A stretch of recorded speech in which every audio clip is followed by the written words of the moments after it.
Salut mon ami, j'espère que tu vas bien et que tu es prêt pour une nouvelle vidéo, la première vidéo que j'enregistre depuis maintenant 2-3 mois. Alors je viens de faire une transplantation, un transplant de capillaire. Et alors ça m'a pris un moment pour recommencer, j'avais tellement de choses en attente. Mais entre-temps, je suis en train de moderniser un peu ici à la maison et tout. Et tu vois, il n'y a pas de canapé, je suis sur un matelas. Et avec le chat qui dort. Mais alors, il y a une chose qui m'a frappé ce dernier temps, qui m'a affecté et qui affecte beaucoup de monde maintenant. C'est notre rapport au contenu. On est tout le temps sollicité. On est bombardé d'informations, de vidéos, de podcasts, d'articles, de posts sur les réseaux sociaux. Et c'est un flux qui ne se termine jamais. Et à la fois, c'est fascinant, il y a quelque chose de fascinant là-dedans, mais ça nous paralyse un peu. On a l'impression parfois d'apprendre, de se divertir, de rester connecté au monde. Et c'est vrai en partie. Mais je me demande parfois, et vraiment je demandais plusieurs fois, à force de consommer tout ça, est-ce qu'on ne passe pas à côté de quelque chose d'essentiel? Ça veut dire, est-ce qu'on ne devient pas, par exemple, trop passif? Des spectateurs, par exemple, la vie des autres, sans plutôt être l'acteur de notre propre vie. Alors, c'est super facile de se perdre dans ce tourbillon, on dirait comme ça, du contenu. On regarde une vidéo inspirante, puis une autre, et tu sais, l'algorithme est fait d'une manière que ça nous absorbe. Je ne sais pas comment expliquer, mais ça nous absorbe. On commence à scroller et ça nous absorbe tout le temps. Il y a une vidéo qui nous inspire, par exemple, après on jette un œil aux stories, par exemple, aux des tweets, mais après, le temps passe et quand on se rend compte, il y a une demi-heure, parfois 1 heure qui est passée, et ça consomme aussi beaucoup de batterie si jamais. Mais alors le Natel, ça chauffe, ça consomme, et ça nous fatigue. À moi ça me fatigue énormément. Après une demi-heure, on se rend compte, parce que moi j'ai mis aussi en vente quelques meubles, quelque chose, et en même temps, comme c'est Marketplace, j'étais sur Facebook Marketplace par exemple, et bien sûr, il y a des choses à côté. Et ça nous distrait. C'est comme regarder un peu... Imagine, tu regardes une émission de cuisine. Longtemps. Sans jamais mettre vraiment à l'action. Alors, on connaît les techniques. On salive pendant les choses qu'on voit. Mais notre propre frigo reste vide. Notre estomac a faim, par exemple. Et...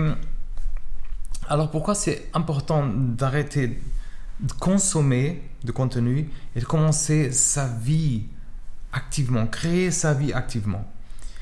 Et je vois ça et ça m'effraie un peu parfois. Je vois que le temps passe et parfois il nous manque ce sentiment, quelque chose nous manque. C'est ce sentiment d'accomplissement par exemple, de satisfaction, parce qu'il y a cette satisfaction quand on crée quelque chose, c'est proprement, que ce soit un projet professionnel ou quelque chose de créatif, tout court, tu vois.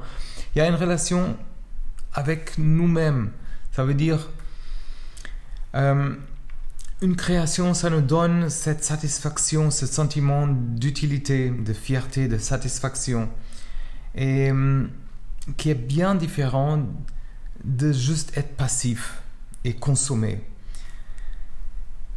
Et il y a aussi, on développe aussi notre potentiel, notre compétence. Ça veut dire quand on crée, on apprend déjà, on expérimente, on surmonte des défis déjà, et on développe ses compétences. Ça veut dire on découvre des talents qu'on ne savait même pas parfois.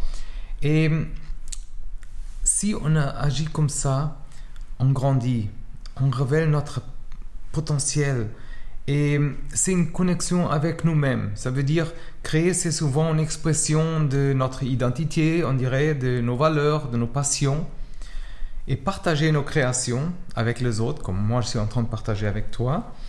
Et ça crée aussi des liens authentiques, ça veut dire des communautés, un sentiment d'appartenance, c'est super important.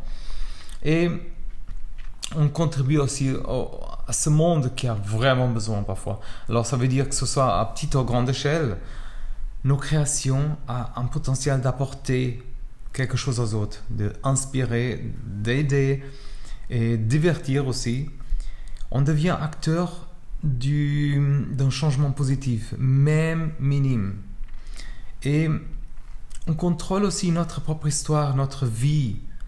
Quand on se contente juste de consommer, c'est un peu comme un bateau qui dérive. Ça veut dire qui dérive avec les vagues des autres, on dirait comme ça.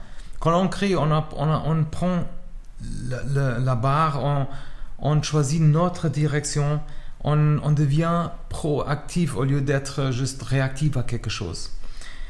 Et j'espère en tout cas, on a aussi un impact durable.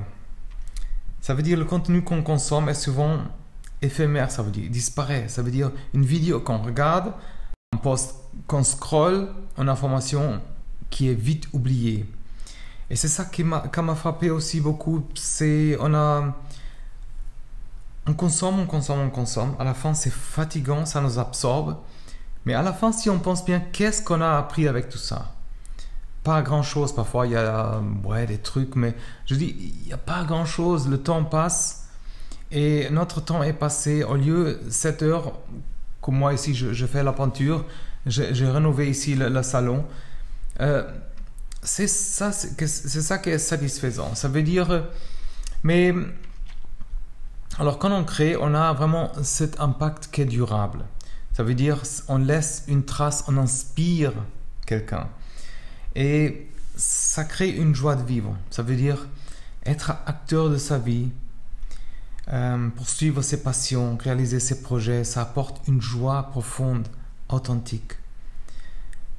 Ça ne peut pas être remplacé, par exemple, par un plaisir temporaire, ça veut dire cette consommation passive. Alors, il y a vraiment des bénéfices concrets, passer de la consommation à la création.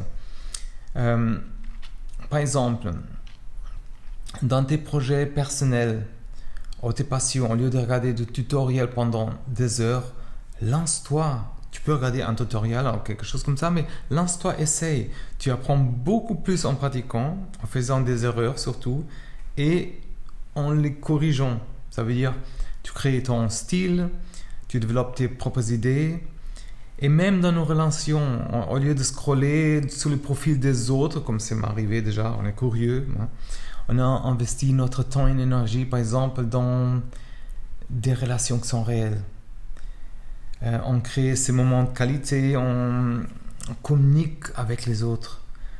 Et aussi dans notre développement personnel, au lieu de lire beaucoup de livres, de biographies comme j'aime bien, aussi lire ou voir, et sans rien appliquer en tout cas, on peut choisir des concepts clés et essayer de mettre en pratique dans notre vie. Ça veut dire créer nos propres routines, par exemple, nos propres stratégies, notre croissance, ça veut dire dans notre carrière et aussi dans notre projet entrepreneuriaux, je pense. Ouais. Ça veut dire j'ai aussi un autre podcast, il ne faut pas oublier, une autre playlist qui est sur l'entrepreneuriat, qui a aussi un moment que j'enregistre pas. Pour que j'enregistre une vidéo qui est sur la marque déjà, créer une marque authentique. Alors c'est pour bientôt et je dois vraiment recommencer, ça me manque, transmettre et communiquer. Alors au lieu de regarder qu'est-ce qu'ils font les autres, moi je me concentre sur ma propre vision, mes propres idées, ma propre manière de créer du contenu qui est authentique, unique. Bien sûr il y a quelqu'un qui a créé quelque chose semblable, mais si on le fait nous-mêmes, ça part depuis notre personnalité, c'est différent. Et on a ce message qui passe aussi différent. Alors, il faut se lancer, expérimente, apprendre de tes erreurs et construire ta propre vie. je regardais hier un peu un film de Steve McQueen. Steve McQueen. Alors, le mec un peu bizarre, c'est clair. Ouais, ça date d'une autre époque. Mais il a fait beaucoup d'erreurs, beaucoup d'expériences. Mais il a construit sa vie. Et dans notre bien-être, c'est important. Au lieu de regarder des vidéos des autres, par exemple, comme je disais, des vidéos de fitness, ou sans bouger, par exemple, en tout cas, on crée notre propre programme d'exercice, mais il faut quelque chose de simple. Sinon, on a la peine à se tenir. Au lieu, par exemple, de lire des recettes sans cuisiner, c'est quelque chose de simple. Nourris ton corps avec des plats sains que tu fais toi-même à la maison. Moi, j'ai inventé maintenant des gaufres pain sans gluten et sans lactose. Par exemple, il n'y a pas de sucre, il n'y a pas de gluten. C'est un mélange de riz, de maïs, de farine de maïs, de riz. C'est une recette simple mais super efficace. Je ne prends pas au petit déjeuner, je prends ça avec une salade parfois, je congèle. Par exemple, ça fait plaisir parce que sur le marché, il y a des choses, mais si on regarde avec les applications, il n'y a que des additifs parfois, même des marques, parfois c'est encore pire certaines marques. Alors ils font des choses, à la fin ils mettent un additif qui ne sert absolument à rien, qui est dangereux par exemple. Alors on a plaisir à créer quelque chose qui nous nourrit par exemple dans ce cas, et qu'on sait qu'il est sain, qu'on peut apporter quelque part par exemple. Alors comment est-ce que tu peux commencer par exemple? Identifie tes passions et tes intérêts. Ça veut dire, qu'est-ce que tu aimes faire? Même si personne ne te regarde, par exemple. C'est souvent là qu'il se cache, on dirait, nos ressources, nos créations. Et fixe-toi aussi des objectifs clairs. Tu peux vraiment réaliser. Ça veut dire, il faut être honnête avec nous-mêmes. Ça veut dire, qu'est-ce que tu aimerais, en gros, créer dans ta vie? Un projet professionnel, personnel, une œuvre artistique. Dis-moi aussi dans les commentaires, peut-être j'ai des ressources, on peut créer quelque chose autour de ça. Il y a toujours des choses qui m'inspirent et qu'on aime bien communiquer avec. Une compétence, même des relations, comme je disais. Après, si c'est un grand objectif, j'ai des autres vidéos sur ça, tu découpes ces grands objectifs, par exemple, dans des petites étapes concrètes, et surtout, réserve un temps pour ça. Dédié à ta création. Intègre des moments spécifiques dans ton emploi du temps où tu te consacres, par exemple, activement à ces projets sans te laisser distraire par cette consommation, qu'on disait.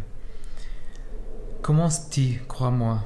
C'est incroyable les choses qu'on arrive à faire. Commencer petit. Il y a 20 ans, tu sais, je passais dans notre pays, je suis venu ici en Suisse et je crée une vie complètement différente. Et alors, il ne faut pas avoir peur. Le temps passe. Il ne faut pas attendre déjà. Il ne faut pas attendre d'avoir le temps ou d'attendre de faire une chose parfaite. Ou avoir toutes les connaissances nécessaires. Le plus important, c'est de faire le premier pas, même si c'est petit, ok? Alors, une action, ça crée un flow, ça crée une inertie. Et tu apprends quand tu commences à faire. Ça veut dire la théorie, c'est utile, mais commencer, c'est dans la pratique qu'on apprend, on fait des erreurs. C'est ça nos sources. C'est important aussi si on peut s'entourer avec des personnes qui, par exemple, t'inspirent aussi, qui peut te motiver, te donner de nouvelles idées, de soutenir dans tes projets. Tu partages aussi tes créations et tu reçois aussi un feedback des autres. C'est précieux, ils t'encouragent, ils te disent « ouais, là, c'est mieux de faire un peu autrement », tu sais, mais il faut te focaliser sur ta vision aussi. Il ne faut pas être têtu, mais il faut écouter le feedback des autres, mais reste avec ta vision, ok? Et sois surtout patient et persévérant. Crois-moi, c'est ça qui nous donne vraiment les résultats parfois. Une création, ça demande du temps. Ça demande l'effort, la persévérance et tu sais, il ne faut pas se décourager s'il y a des obstacles. Je sais que les choses que je dis, c'est un peu cliché parfois, mais chaque petite victoire, c'est important. Ça donne une certaine curiosité aussi, et une ouverture d'esprit aussi. Continue surtout d'apprendre et t'inspirer, mais utilise cette inspiration comme un tremplin pour tes propres créations. Et surtout, c'est pour ça, ça c'est une autre chose que c'est super important quand on est bombardé avec tous ces vidéos, des trucs comme ça, on commence à être influencé, on pense à se comparer par exemple. Mais tu dois trouver ton propre style. On a notre propre style, notre propre voix. Il ne faut pas essayer de copier ce qu'ils font les autres. Parfois c'est vraiment que pour la rigolade, ça nous apporte rien du tout. J'ai passé trop de temps. J'ai même honte de dire combien de temps parfois. Et il ne faut pas copier ce qu'ils font les autres. Ça, c'est pour ça que je fais ces vidéos, c'est authentique, c'est des choses que j'ai un peu des notes, c'est clair, mais ça vient aussi de l'expérience, ça vient aussi un résumé des choses que je veux t'apporter quelque chose d'utile dans la vie, tu vois. Et c'est l'authenticité qui nous rend, par exemple, unique et précieux pour les autres. Comme tu vois, l'idée, c'est de passer de cette consommation à la création. Ça, c'est pertinent. Tu peux encourager, même comme moi, j'encourage ma communauté à appliquer ces principes. Et tu encourages aussi les autres autour de toi. Que ce soit pour développer tes propres projets ou pour vraiment faire quelque chose de plus au quotidien. Donner des idées à quelqu'un. Alors, si on doit résumer, on peut dire qu'on passe beaucoup de temps à consommer du contenu et ça nous rend surtout passifs et ça nous éloigne aussi de nos propres projets. Alors, passer à cette création active, c'est ça qui nous apporte un sentiment d'accomplissement. Ça développe nos compétences et créer ces liens. Ça permet de contribuer aux autres et de contrôler notre propre histoire, notre propre vie. C'est ça qui est important. Le temps passe. Mon ami, le temps passe, c'est incroyable. Ça fait peur parfois, ouais. Alors, c'est une manifestation personnelle des choses, nos relations. Et tu sais, ça crée vraiment notre bien-être. Surtout, pour passer de la consommation à la création, c'est important d'identifier aussi tes passions, de te fixer des objectifs. Ça veut dire de bloquer du temps, comme je disais, de commencer petit, d'apprendre en faisant les choses et s'entourer des personnes. La patience, la persévérance, la curiosité surtout et l'authenticité, ça fait partie de tout ça.